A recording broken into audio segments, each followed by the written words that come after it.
Hello friends, welcome to Nagaveni Achar's kitchen. ಇವತ್ತು ಒಂದು ವ್ಲಾಗನ್ನು ನೋಡ್ತಾ ಇದ್ದೀವಿ.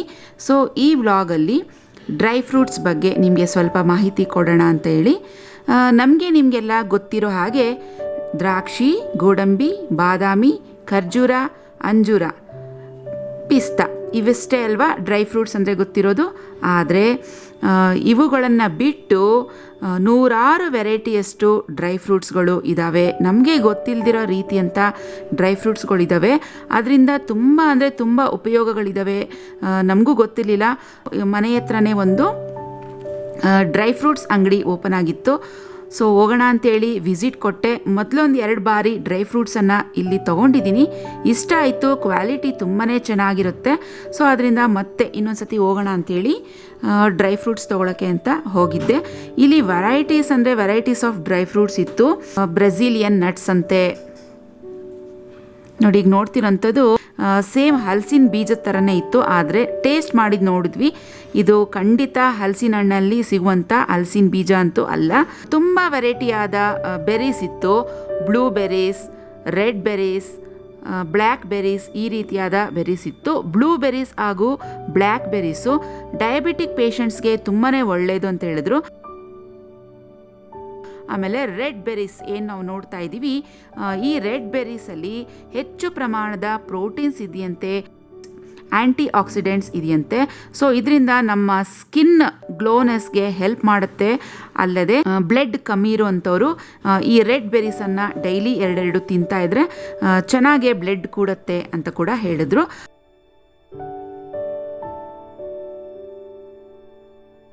ಸೊ ಇವಾಗ ನಾವು ನೋಡ್ತಿರೋಂಥದ್ದು ಬಿಸ್ಕೆಟ್ಸ್ ಇತ್ತು, ಚಾಕ್ಲೇಟ್ಸ್, ನಟ್ಸಲ್ಲಿ ಮಾಡಿರುವಂಥ ಚಾಕ್ಲೇಟ್ಸ್ ಇತ್ತು, ಕುಕ್ಕೀಸ್ ಇತ್ತು, ಬಿಸ್ಕೆಟ್ಸ್ ಇತ್ತು, ವೆರೈಟೀಸ್ ಆಫ್ ಬಿಸ್ಕೆಟ್ಸು, ಚಾಕ್ಲೇಟ್ಸ್ ಇತ್ತು. ತುಂಬಾ ಚೆನ್ನಾಗಿತ್ತು.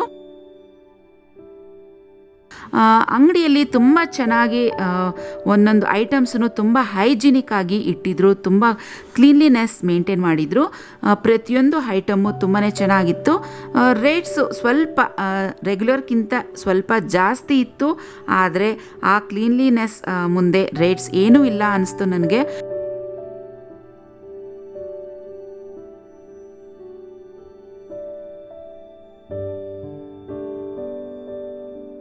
ಅಲ್ಲದೆ ಇಲ್ಲಿ ಹನಿ ಕೂಡ ಇತ್ತು. ಡಯಟ್ ಮಾಡೋರಿಗೆ ಪ್ಯೂರ್ ಹನಿ ಬೇಕಾಗುತ್ತಲ್ವ, ಸೊ ಹನಿ ಕೂಡ ಇಲ್ಲಿ ಸೇಲ್ಗೆ ಇಟ್ಟಿದ್ರು. ಆಮೇಲೆ ಕೌ ಗೀ ಅಂತ ಹೇಳ್ತೀವಿ, ದೇಸಿ ಗೀ ಅಂತ ಹೇಳ್ತೀವಿ. ಡಯಟ್ ಮಾಡೋರು ಪ್ರತಿದಿನ 2 ಸ್ಪೂನಷ್ಟು ತುಪ್ಪ ತಿನ್ನಲೇಬೇಕು. ತುಂಬಾ ಒಳ್ಳೆಯದು ನಮ್ಮ ಸ್ಕಿನ್ಗೆ. ವ್ರಿಂಕಲ್ಸ್ ಬರೋದಿಲ್ಲ ಸ್ಕಿನ್ನಲ್ಲಿ, ಫೇಸ್ ಒಂದು ಗ್ಲೋ ಕೊಡುತ್ತೆ. ಆದ್ದರಿಂದ ಪ್ರತಿದಿನ ಪ್ರತಿಯೊಬ್ಬರೂ ಅಟ್ಲೀಸ್ಟ್ 1ರಿಂದ 2 ಸ್ಪೂನ್ ತುಪ್ಪ ಆದರೂ ತಿನ್ನಲೇಬೇಕು. ಅದರಲ್ಲಿ ಗುಡ್ ಫ್ಯಾಟ್ಸ್ ಇರುತ್ತೆ. ಖರ್ಜೂರ, ಅಂಜೂರ ಎಲ್ಲ ತುಂಬಾ ಚೆನ್ನಾಗಿತ್ತು. ಸ್ಟಾರ್ಟಿಂಗ್ ರೇಟ್ ಬಂದು 500 ರುಪೀಸಿಂದ ಹಿಡಿದು 2000, 3000, 4000 ರುಪೀಸ್ವರೆಗೂ ಇದೆ ನಟ್ಸ್ ಇಲ್ಲಿ. ಅಲ್ಲದೆ ಚಾಕ್ಲೇಟ್ಸ್ ಕೂಡ ಇತ್ತು.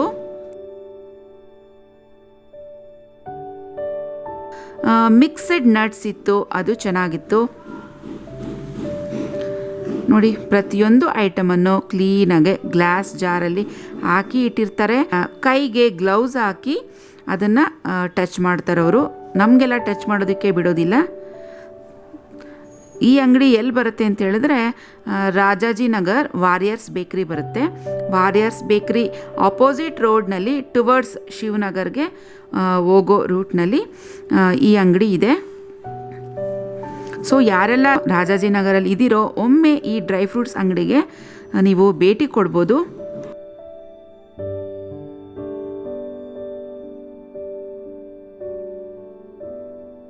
ಮೆಕ್ಡಾಲನ್ ನಟ್ಸ್ ಹಾಗೂ ಬ್ರೆಜಿಲಿಯನ್ ನಟ್ಸ್ ಅಂತ. ಸೊ ಇವೆರಡು ನಟ್ಸ್ ಬಗ್ಗೆ ಹೇಳಿದ್ರು ಅವರು. ಇವೆರಡು ನಟ್ಸು ಜೆಂಟ್ಸ್ಗೆ ತುಂಬಾ ಉಪಯೋಗ ಆಗುತ್ತೆ ಅಂತ ಹೇಳಿದ್ರು. ಜಿಮ್ ಮಾಡ್ತಿರ್ತಾರಲ್ವ ಅಂಥವ್ರಿಗೆ ಈ ಥರ ನಟ್ಸ್ ತೊಗೊಂಡ್ರೆ ತುಂಬಾ ಒಳ್ಳೆಯದು ಅಂತ ಹೇಳಿದ್ರು. ಈ ನಟ್ಸಲ್ಲಿ ಹೆಚ್ಚು ಪ್ರಮಾಣದ ಪ್ರೋಟೀನ್ಸ್ ಇದೆಯಂತೆ, ವಿಟಮಿನ್ಸ್ ಇದೆಯಂತೆ, ಕ್ಯಾಲ್ಶಿಯಂ ಇದೆಯಂತೆ, ಬೋನ್ಸ್ಗೆ ತುಂಬಾ ಒಳ್ಳೆಯದು ಅಂತ ಹೇಳಿದ್ರು ಈ ನಟ್ಸು. ಈ ನಟ್ಸ್ ಹೆಸರು ಬ್ರೆಜಿಲಿಯನ್ ನಟ್ಸ್, ಆಮೇಲೆ ಮೆಕ್ಡಾಲನ್ ನಟ್ಸ್ ಅಂತ. ಸೇಮ್ ಹಲಸಿನ ಬೀಜದ ಥರನೇ ಇತ್ತು, ಆದರೆ ಟೇಸ್ಟ್ ಮಾಡಿದ್ದು ನೋಡಿದ್ವಿ, ಇದು ಖಂಡಿತ ಹಲಸಿನ ಹಣ್ಣಲ್ಲಿ ಸಿಗುವಂಥ ಹಲಸಿನ ಬೀಜ ಅಂತೂ ಅಲ್ಲ. ಬ್ಲ್ಯಾಕ್ಬೆರಿ ಪ್ಲಮ್ ಹೆಲ್ದಿ, ಬಾಡಿಗೆ ಹೆಲ್ದಿ. ಶುಗರ್ ಆ್ಯಡ್ ಆಗಿರುತ್ತೆ. ಶುಗರ್ ಆ್ಯಡ್ ಆಗಿರುತ್ತೆ. ಬ್ಲ್ಯಾಕ್ಬೆರಿ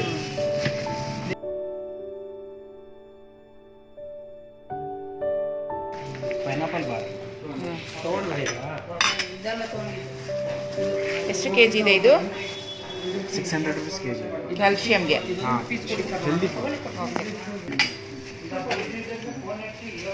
ಎಷ್ಟಿದೆ ಕೆ ಜಿ ಇದೆ ಆಪ್ರಿಕಾಟ್? 680. ಇದು ಕ್ಯಾಲ್ಶಿಯಂ ರಿಚ್. ಹಾಂ, ಕ್ಯಾಲ್ಶಿಯಂ. ಬ್ಲೂಬೆರಿ.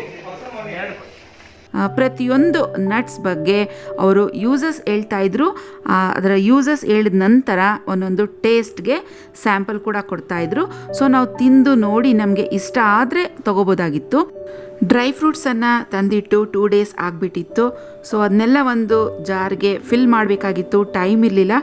2 days ನಂತರ ಫಿಲ್ ಮಾಡೋಣ ಅಂತ ತಗೊಂಡೆ. ಸೊ ಈಗ ನೀವು ನೋಡ್ತಿರುವಂಥ ಗ್ಲಾಸ್ ಜಾರ್ಸ್ ಏನಿದೆ, ಇದು 3 set ಗ್ಲಾಸ್ ಜಾರ್ಸ್. ಇದರ ರೇಟ್ ಬಂದು $249. ಇದರಲ್ಲಿ ಸುಮಾರು ಅರ್ಧ kg ಇಡಿಸುತ್ತೆ. ಆಮೇಲೆ 4 ಗ್ಲಾಸ್ ಜಾರ್ಸ್ಗೆ, ಮಿನಿ ಗ್ಲಾಸ್ ಜಾರ್ಸ್ಗೆ $149. ಸೊ ಈ ಸೆಟ್ಟಲ್ಲಿ 4 ಜಾರ್ಸ್ ಬರುತ್ತೆ, $149. ಸುಮಾರು ಇದರಲ್ಲಿ 100 grams ಇಡಿಸುತ್ತೆ. ಈ ಗ್ಲಾಸ್ ಜಾರ್ಸನ್ನು ನಾನು ಫೆಬ್ರವರಿ ಮಂತಲ್ಲಿ ತಗೊಂಡಿದ್ದು, ಲಾಕ್ಡೌನ್ಗಿಂತ ಮೊದಲೇ ತಗೊಂಡಿದ್ದೆ. ನೋಡಿ, ಈಸಿಯಾಗಿ ಓಪನ್ ಮಾಡ್ಬೋದು, ಈಸಿಯಾಗಿ ಮೇಂಟೈನ್ ಮಾಡ್ಬೋದು. ಲಿಡ್ ಕೂಡ ತುಂಬ ಈಸಿಯಾಗಿ ಓಪನ್ ಮಾಡಿ ಹಾಕ್ಬೋದು, ಮೇಂಟೆನೆನ್ಸ್ ಈಸಿ ಕೂಡ. ಆಮೇಲೆ ಇದು ಒಂಥರ ಗ್ಲಾಸ್ ಜಾರ್ಸು, ನೋಡೋದಕ್ಕೆ ತುಂಬ ಚೆನ್ನಾಗಿ ಅನಿಸ್ತು ನನಗೆ. ಒಂದು ಗ್ಲಾಸ್ ಜಾರ್ಗೆ 200 rupees. 2 ಪೀಸನ್ನು ತೊಗೊಂಡಿದ್ದೀನಿ, 400 rupeesಗೆ 2. ಇದು ಅಷ್ಟೇ, ಸೇಮ್ ಎಲ್ಲ ಒಂದೇ ಕಡೆ ತೊಗೊಂಡಿರೋದು. ಇವೆಲ್ಲ ಗ್ಲಾಸ್ ಜಾರ್ಸನ್ನು ನಾನು ಎಲ್ಲಿ ತೊಗೊಂಡೆ ಅಂದರೆ ಮಂತ್ರಿ ಮಾಲಲ್ಲಿ ಇರುವಂತಹ ಓಮ್ ಸೆಂಟರ್, ಇಲ್ಲಿ ತೊಗೊಂಡಿದ್ದೀನಿ. ಸೊ ರೇಟ್ಸನ್ನು ನಾನು ಟ್ಯಾಲಿ ಮಾಡಿ ನೋಡಿದೆ, ಆನ್ಲೈನ್ಗಿಂತ ಇಲ್ಲಿ ತುಂಬಾ ಕಮ್ಮಿ ಅನ್ನಿಸ್ತು. ಆದ್ದರಿಂದ ನಾನು ಗ್ಲಾಸ್ ಜಾರ್ಸನ್ನು ಇಲ್ಲಿ ಪರ್ಚೇಸ್ ಮಾಡಿದೆ. ಒಮ್ಮೆ ನೀವೆಲ್ಲ ಹೋದಾಗ ಇಲ್ಲಿ ಒಂದ್ಸತಿ ಟ್ರೈ ಮಾಡಿ ತೊಗೊಂಡು ನೋಡಿ, ನಿಮಗೆ ಖುಷಿ ಅನಿಸುತ್ತೆ. ಸೊ ಈಗ ಒಂದೊಂದೇ ಗ್ಲಾಸ್ ಜಾರ್ಸ್ಗೆ ಎಲ್ಲ ಡ್ರೈ ಫ್ರೂಟ್ಸನ್ನು ಫಿಲ್ ಮಾಡ್ತಾ ಇದ್ದೀನಿ.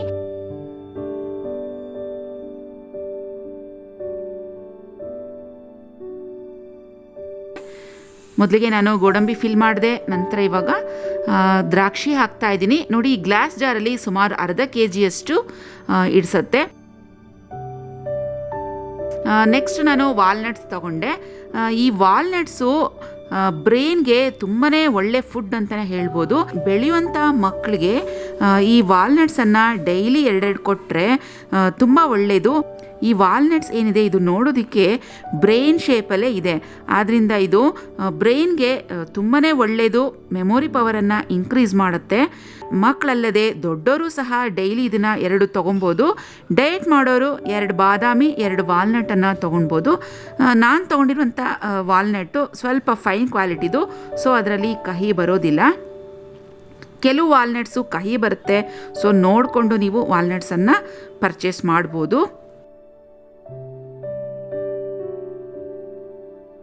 ಬ್ರೆಜಿಲಿಯನ್ ನಟ್ಸ್ ಎರಡೂ ನೋಡೋಣ ಅಂಥೇಳಿ 100 grams ತೊಗೊಂಡಿದ್ದೀನಿ. ಈ ನಟ್ಸನ್ನು ನಾನು ಇದೇ ಫಸ್ಟ್ ಟೈಮ್ ಯೂಸ್ ಮಾಡ್ತಿರೋದು. ಸೊ ಇದು ಗಂಡು ಮಕ್ಕಳಿಗೆ ತುಂಬ ಒಳ್ಳೆ ಫುಡ್ ಅಂದಿದ್ದಕ್ಕೋಸ್ಕರ ಮಕ್ಕಳಿಗೋಸ್ಕರ ಇದು ತೊಗೊಂಡಿದ್ದೀನಿ. ಇದನ್ನು ಸಹ ಇವಾಗ ನಾನು ಒಂದು ಗ್ಲಾಸ್ ಜಾರ್ಗೆ ಫಿಲ್ ಮಾಡ್ತೀನಿ. ನೋಡೋದಕ್ಕೆ ಸೇಮ್ ಹಲಸಿನ ಬೀಜ ಥರನೇ ಇದೆ, ಆದರೆ ಹಲಸಿನ ಬೀಜ ಅಂತೂ ಅಲ್ಲ. ಇದು ಬ್ರೆಜಿಲಿಯನ್ ನಟ್ಸ್ ಅಂತ. ಸುಮಾರು ಇದು 200 grams ಅಷ್ಟಿದೆ ಟೋಟಲು. ಬ್ಲ್ಯಾಕ್ ಗ್ರೇಪ್ಸನ್ನು ತೊಗೊಂಡಿದ್ದೀನಿ. ಇದು ನಮ್ಮ ಪ್ರೀತಮ್ ಬೇಕು ಅಂತ ತೊಗೊಂಡ, ಸೊ ಬರೀ 100 grams ತೊಗೊಂಡಿದ್ದೀನಿ ಅಷ್ಟೇ. ಅದನ್ನು ಚಿಕ್ಕ ಗ್ಲಾಸ್ ಜಾರ್ಗೆ ಹಾಕಿದ್ದೀನಿ. ನಂತರ ಇದು ಖರ್ಜೂರ ತೊಗೊಂಡಿದ್ದೀನಿ, 1 kg ಖರ್ಜೂರ ತೊಗೊಂಡಿದ್ದೀನಿ. ಇದು ಸುಮಾರು 500 rupees 1 kgಗೆ. ಸೊ ಇದು ನಮ್ಮ ಸ್ಕಿನ್ ವೈಟ್ನಿಂಗ್ಗೆ ಹಾಗೂ ನಮ್ಮ ಹೇರ್ಸ್ಗೆ ಒಂದು ಒಳ್ಳೆ ಫುಡ್ ಅಂತಲೇ ಹೇಳ್ಬೋದು ಖರ್ಜೂರ. ಸೊ ಎಲ್ಲ ಡ್ರೈ ಫ್ರೂಟ್ಸನ್ನು ಈಗ ಗ್ಲಾಸ್ ಜಾರ್ಗೆ ಫಿಲ್ ಮಾಡಿದಾಗಿದೆ. ಈಗ ಅಡುಗೆ ಕಡೆ ಹೋಗಬೇಕು. ಅಡುಗೆಗೆ ಇವತ್ತು ನಾನು ನುಗ್ಗೆಕಾಯಿ, ಆಲೂಗಡ್ಡೆ ಹಾಗೂ ಹಲಸಿನ ಹಣ್ಣಿನ ಬೀಜ ಉಪಯೋಗಿಸ್ಕೊಂಡು ಸಾಂಬಾರನ್ನು ಮಾಡ್ತಾಯಿದ್ದೀನಿ. ತುಂಬ ರುಚಿಯಾಗಿರುತ್ತೆ, ತುಂಬ ಟೇಸ್ಟಿಯಾಗಿರುತ್ತೆ. ಸೊ ಎಲ್ಲ ಬೇರೆ ಸಾಂಬಾರುಗಳಲ್ಲಿ ನಾವು ಮಸಾಲೆಯನ್ನು ಫ್ರೈ ಮಾಡಿ ಹಾಕ್ತೀನಿ, ಆದರೆ ಈ ಸಾಂಬಾರಲ್ಲಿ ಹಾಗೆಯೇ ಹಸಿಯಾಗೆ ಹಾಕ್ತಾಯಿದ್ದೀನಿ. ಇದೊಂದು ಸ್ವಲ್ಪ ವಿಲೇಜ್ ಸ್ಟೈಲ್ ಅಂತಲೇ ಹೇಳ್ಬೋದು. ತುಂಬ ಟೇಸ್ಟಿಯಾಗಿರುತ್ತೆ. ಇವತ್ತು ಹಲಸಿನ ಬೀಜ ಉಪಯೋಗಿಸ್ಕೊಂಡು ಸಾಂಬಾರನ್ನು ಮಾಡ್ತಾಯಿದ್ದೀನಿ. ಬೇಯೋದಕ್ಕೆ ಈಗಾಗಲೇ ನುಗ್ಗೆಕಾಯಿ ಹಾಗೂ ಆಲೂಗಡ್ಡೆಯನ್ನು ಎರಡನ್ನೂ ಬೇಯೋದಕ್ಕೆ ಸ್ಟವ್ ಮೇಲೆ ಇಟ್ಟಿದ್ದೀನಿ. ಮಸಾಲೆ ಸಾಮಗ್ರಿಗಳನ್ನು ರುಬ್ಕೋಬೇಕಾಗತ್ತೆ. ಒಂದು ಈರುಳ್ಳಿಯನ್ನು ಮಿಕ್ಸಿ ಜಾರ್ಗೆ ಹಾಕ್ತಾ ಇದ್ದೀನಿ. ಹಾಗೆ ಒಂದು ಟೊಮೆಟೊ, 1 ಕಪ್ಪಷ್ಟು ಹಸಿ ತೆಂಗಿನಕಾಯಿ ತುರಿ ಹಾಕ್ತಾ ಇದ್ದೀನಿ.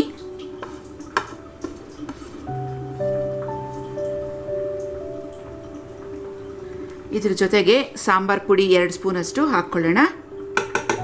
ಅವಶ್ಯಕತೆ ಇದ್ದಷ್ಟು ನೀರನ್ನು ಹಾಕ್ಕೊಂಡು ಈ ಮಸಾಲೆನ ನುಣ್ಣಕ್ಕೆ ರುಬ್ಕೋಬೇಕಾಗತ್ತೆ. ನೋಡಿ, ಒಂದು ನಿಂಬೆಹಣ್ಣು ಸೈಜಷ್ಟು ಹುಣಸೆ ಹಣ್ಣನ್ನು ನೀರಲ್ಲಿ ನೆನೆಸಿ ಅದರ ರಸ ಎಲ್ಲ ತೆಗೆದು ಶೋಧಿಸಿ ಇಟ್ಕೊಂಡಿದ್ದೀನಿ. ಹಾಗೆಯೇ ಹಲಸಿನ ಬೀಜ ಅದ್ರ ಮೇಲಿರುವಂಥ ಸಿಪ್ಪೆ ಎಲ್ಲ ತೆಗೆದಿದ್ದೀನಿ. ನೋಡಿ, ಅದನ್ನು 1 ಏಟು ಕಲ್ಲಲ್ಲಿ ಕುಟ್ಟಿದ್ರೆ ಸ್ವಲ್ಪ ಈ ರೀತಿಯಾಗಿ ಓಪನ್ ಆಗುತ್ತೆ. ಅದ್ರ ಮೇಲಿರುವಂಥ ಸಿಪ್ಪೆ ಈಸಿಯಾಗಿ ಬಿಡಿಸ್ಕೋಬೋದು. ನೋಡಿ, ಇಷ್ಟು ಓಪನ್ ಆದರೆ ಸಾಕು, ಪೂರ್ತಿ ಕಟ್ ಮಾಡೋದು ಬೇಡ. ಇದನ್ನು ಕುಕ್ಕರಲ್ಲಿ 1 ವಿಸಿಲ್ ಕೂಗಿಸಿ ಇಟ್ಕೊಂಡಿದ್ದೀನಿ. ತೊಗರಿ ಬೇಳೆಯನ್ನು ನಾನು ಬೇಯಿಸಿ ಕುಕ್ಕರಲ್ಲಿ ರೆಡಿ ಮಾಡಿ ಇಟ್ಕೊಂಡಿದ್ದೀನಿ. ಹಲಸಿನ ಬೀಜ ಹಾಗೂ ತೊಗರಿಬೇಳೆ ಎರಡನ್ನೂ ಕುಕ್ಕರಲ್ಲಿ ಬೇರೆ ಬೇರೆ ಸತಿ ಬೇಯಿಸಿ ಇಟ್ಕೊಂಡಿದ್ದೀನಿ. ನುಗ್ಗೆಕಾಯಿ ಹಾಗೂ ಆಲೂಗಡ್ಡೆಯನ್ನು ನಾನು ಕುಕ್ಕರಲ್ಲಿ ಹಾಕ್ಕೊಂಡಿಲ್ಲ, ಹೀಗೆ ಡೈರೆಕ್ಟಾಗಿ ಓಪನ್ ಆಗಿ ಬೇಯಿಸ್ತಾ ಇದ್ದೀನಿ. ನುಗ್ಗೆಕಾಯಿ ತುಂಬ ಎಳೆದಿರೋದ್ರಿಂದ ಇದನ್ನು ಕುಕ್ಕರ್ಗೆ ಹಾಕುವಂಥ ಅವಶ್ಯಕತೆ ಇಲ್ಲ. ಸೊ ಇವಾಗ ಇದರಲ್ಲಿ ಹಲಸಿನ ಬೀಜ ಬೆಂದಿರೋಂಥದ್ದು ಇದನ್ನು ಸೇರಿಸ್ಕೊತೀನಿ. ಹಲಸಿನ ಬೀಜ ತುಂಬಾ ಒಳ್ಳೆ ಫುಡ್ ಅಂತ ಹೇಳ್ಬೋದು. ಇದರಲ್ಲಿ ರಿಚ್ ಪ್ರೋಟೀನ್ಸ್ ಇರುತ್ತೆ. ಪ್ರೋಟೀನ್ ಅಂಶ ಇದರಲ್ಲಿ ಹೆಚ್ಚಿನ ಪ್ರಮಾಣದಲ್ಲಿ ಇರುತ್ತೆ. ತುಂಬಾ ಒಳ್ಳೆಯದಂತಲೇ ಹೇಳ್ಬೋದು. ಬೇಯಿಸಿ ರೆಡಿ ಮಾಡಿ ಇಟ್ಕೊಂಡಿರುವಂಥ ತೊಗರಿಬೇಳೆ ಹಾಕ್ತಾ ಇದ್ದೀನಿ.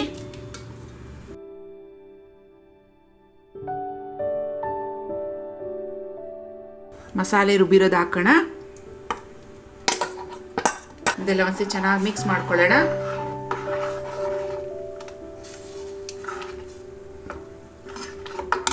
ಹುಣಸೆ ಹಣ್ಣಿನ ನೀರು ಹಾಕ್ತೀನಿ. ರುಚಿಗೆ ತಕ್ಕಷ್ಟು ಉಪ್ಪನ್ನು ಸೇರಿಸ್ಕೊತೀನಿ. ಇದೆಲ್ಲ ಒಂದ್ಸತಿ ಚೆನ್ನಾಗಿ ಮಿಕ್ಸ್ ಮಾಡಿಕೊಂಡು ಈ ಮಸಾಲೆ ವಾಸನೆಯಿಂದ ಅದೆಲ್ಲ ಸ್ವಲ್ಪ ಚೆನ್ನಾಗಿ ಹೋಗಿ ಒಂದು ಕುದಿ ಬರಬೇಕು. ಅಲ್ಲಿವರೆಗೂ ಇದನ್ನು ಚೆನ್ನಾಗಿ ಬೇಯಿಸ್ಕೊಳ್ಳೋಣ. ನೋಡಿ, ಸಾಂಬಾರೆಲ್ಲ ಚೆನ್ನಾಗಿ ಕುದಿ ಬಂದಿದೆ. ಉಪ್ಪು ಅಥವಾ ಏನಾದರೂ ಖಾರ ಕಮ್ಮಿ ಅನಿಸಿದ್ರೆ ಈ ಸ್ಟೇಜ್ನಲ್ಲಿ ನೀವು ಹಾಕ್ಕೋಬೋದು. ಇವಾಗ ಇದನ್ನು ಕೆಳಗಿಳಿಸ್ತೀನಿ. ಒಗ್ಗರಣೆ ಹಾಕ್ಕೊಳ್ಳೋಣ. ಒಗ್ಗರಣೆಗೆ 2 ಸ್ಪೂನಷ್ಟು ಆಯಿಲ್ ಹಾಕಿದ್ದೀನಿ. ಸ್ವಲ್ಪ ಸಾಸಿವೆ ಹಾಕ್ಕೊಳ್ಳೋಣ.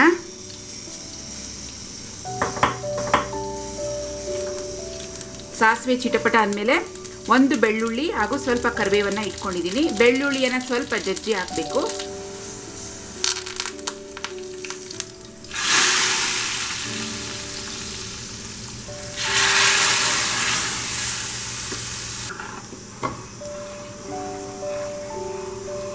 ನೋಡಿ, ಹಲಸಿನ ಬೀಜದ ಸಾಂಬಾರು ರೆಡಿಯಾಗಿದೆ. ತುಂಬ ರುಚಿಯಾಗಿದೆ, ತುಂಬ ಟೇಸ್ಟಿಯಾಗಿದೆ. ಒಂದ್ಸತಿ ಹೀಗೆ ಮಾಡಿ ನೋಡಿ.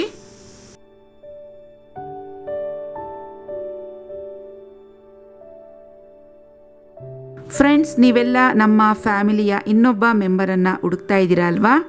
ಗೊತ್ತು ನನಗೆ, ಅವರು ಪ್ರೀತಮ್.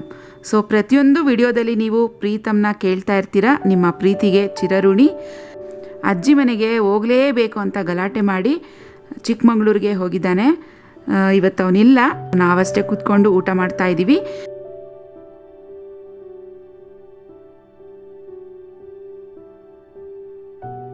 ಬದುಕು ಒಂದು ಕುಸ್ತಿಯ ಅಂಗಳವಿದ್ದಂತೆ. ನೀವು ಬಿದ್ದೊಡನೆ ಸೋಲುವುದಿಲ್ಲ. ಯಾವಾಗ ನೀವು ಬಿದ್ದಲ್ಲಿಂದ ಏಳುವುದಿಲ್ಲವೋ ಆಗಷ್ಟೇ ಸೋಲುಣ್ಣಬೇಕಾಗುತ್ತದೆ. ಬದುಕಿನ ಒಂದು ವಿಚಿತ್ರ ನಿಯಮ. ಪ್ರೀತಿಸುವುದೆಲ್ಲ ಸಿಗುವುದಾದರೆ ಕಣ್ಣೀರಿಗೆ ಬೆಲೆಯಲ್ಲಿದೆ. ಸಿಗುವುದೆಲ್ಲವನ್ನು ಪ್ರೀತಿಸುವುದಾದರೆ ಕಣ್ಣೀರಿಗೆ ಅವಕಾಶವೇ ಇಲ್ಲ.